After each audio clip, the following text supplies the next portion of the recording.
Assalamualaikum warahmatullahi wabarakatuh. Hai, saya Afif. Di sini kita akan melanjutkan materi kita pada bab ke-6, akuntansi keuangan lanjutan.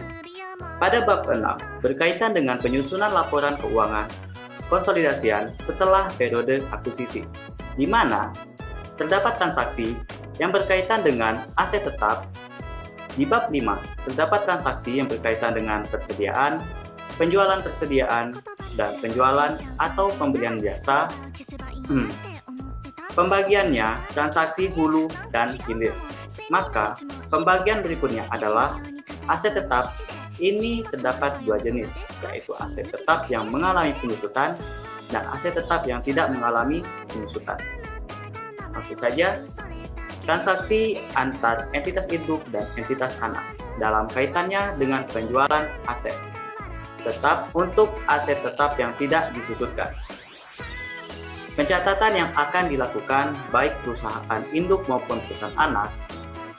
Apa jurnal eliminasi yang harus dibuat yang boleh muncul dalam laporan keuangan konsolidasian dalam kaitannya dengan transaksi induk dan anak adalah transaksi yang terjadi kepada pihak non-afiliasi untuk transaksi yang terjadi antara entitas induk dan entitas anak tidak boleh pengaruhnya itu muncul dalam laporan keuangan konsolidasian.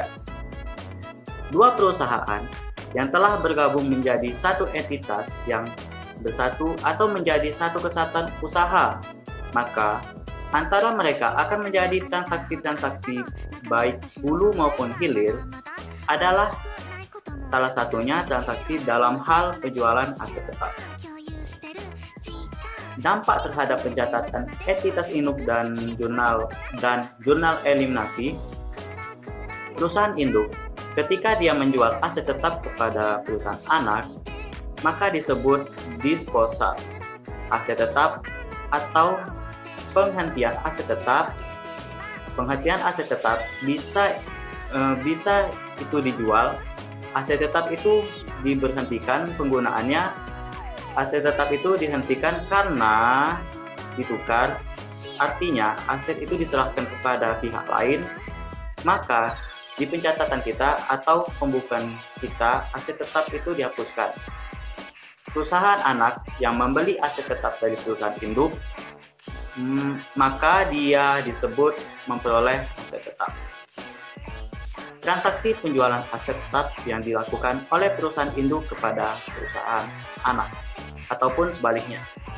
Di sisi pencatatan yang memiliki aset tetap tersebut, maka adanya pencatatan adanya keuntungan atau kerugian dari penjualan aset tetap. Jika induk menjual aset tetapnya kepada anak, maka dalam pencatatan pembukuan perusahaan induk akan mencatat adanya keuntungan atau kerugian dari penjualan aset tetap tersebut.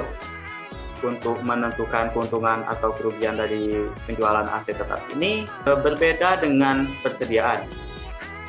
Jika persediaan menentukan keuntungan dari penjualan persediaan itu dengan mengurangkan antara harga perolehan atau harga jual pada saat menjual dengan berapa harga perolehan pada saat kita mendapatkan barang tersebut. Dalam kaitannya dengan penjualan aset tetap, keuntungan atau kerugian itu kita hitung dengan menghitung selisih dan membandingkan antar harga jual aset tetap tersebut dibandingkan nilai tercatat atau nilai buku dari aset tetap tersebut. Nilai tercatat atau nilai buku dari aset tetap itu dihitung dari harga perolehan aset tetap dikurangi dengan akumulasi penyusutan. Akumulasi penyusutan itu diperoleh dari akumulasi semua beban penyusutan yang kita perhitungkan selama aset tetap itu dimanfaatkan. Menentukan keuntungan atau kerugian dari penjualan aset tetap dengan membandingkan selisih antara harga jual aset tetap tersebut dengan nilai buku aset tetap tersebut di tanggal penjual. Kalau lebih tinggi harga jual dibandingkan nilai buku aset tetap, maka kita akan mengakui adanya keuntungan penjualan aset tetap. Jika sebaliknya, lebih tinggi nilai buku daripada aset tetap kita pada saat menjual, maka harga jual akan diakui sebagai kerugian. Perusahaan induk nantinya mencatat jurnal untuk transaksi dengan hubungannya dengan keuntungan atau kerugian. Waktu dia menjual akan diakui keuntungan atau kerugian. Dari penjualan aset tetap ini, waktu proses penyiapan laporan keuangan konsolidasian, maka akan juga menangguhkan dari pencatatan keuntungan atau kerugian yang akan dianggap sebagai keuntungan atau kerugian yang belum terrealisasi. Kaitannya dalam penjualan aset tetap, itu kapan keuntungan atau kerugian itu dikatakan sudah terrealisasi. Maka itu terbagi menjadi dua. Ada aset tetap yang disusutkan, ada aset tetap yang tidak disusutkan. Pada aset tetap yang tidak disusutkan, misalnya tanah, mengakui keuntungan atau kerugian tersebut, perusahaan anak telah menjual tanah tersebut, menjual ke perusahaan non-afiliasi.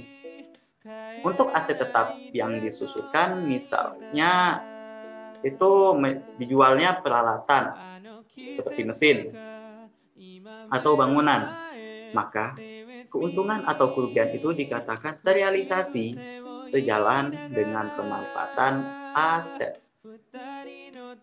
Transaksi hulu pada jurnal eliminasi yang dibuat hanya mempengaruhi akun investasi pada entitas anak. Transaksi hilir kalau persentase kepemilikannya tidak 100%, maka yang harus diakui tidak bisa 100%. Harus sesuai dengan proporsi kepemilikan perusahaan induk terhadap perusahaan anak.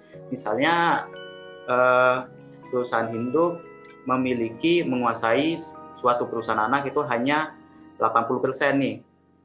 Dan jadi yang harus diakui itu hanya 80% itu, tidak boleh lebih. Oke. Mungkin itu saja penjelasan singkat saya pada bab 6 ini. Bila ada kurangnya, saya minta maaf. Demikian, terima kasih. Wassalamualaikum warahmatullahi wabarakatuh.